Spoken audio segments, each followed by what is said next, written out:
একজন মানুষ এক দরবেশের কাছে এলো এবং আবেদন করতে লাগল, হে দরবেশ, আমার ইচ্ছে যে আমার স্ত্রী আমাকে ভালোবাসুক এবং আমাদের ঝগড়াঝাটি শেষ হয়ে যাক। দরবেশ একটি সিংহের গোফের লোম চাইল তার কাছে। লোম আনি দিতে পারলে সে তাকে একটা ওষুধ বানাই দিবে। পরের দিন সে একটা নদীর কিনারায় গেল, যেখানে একটা সিংহ বসে থাকত। লোকটি প্রতিদিন শেরকে খাবার দিতে লাগল। ধীরে ধীরে সে শেরের কাছে যেতে শুরু করল। শেরও তাকে চিনতে শিখল এবং তার উপর ভরসা করতে লাগল।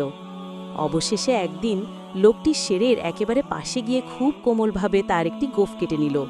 শের নির্বিকার রইল, কারণ তার মনে ভরসা জন্মেছিল।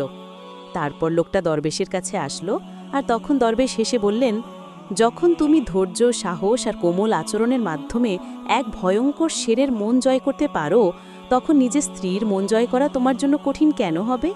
মনে রেখো, ভালোবাসা কখনো জোর করে বা কোনো টোটকা দিয়ে জন্মায় না, বরং সহনশীলতা, ধৈর্য আর নরম ব্যবহারের মাধ্যমেই জন্মায়।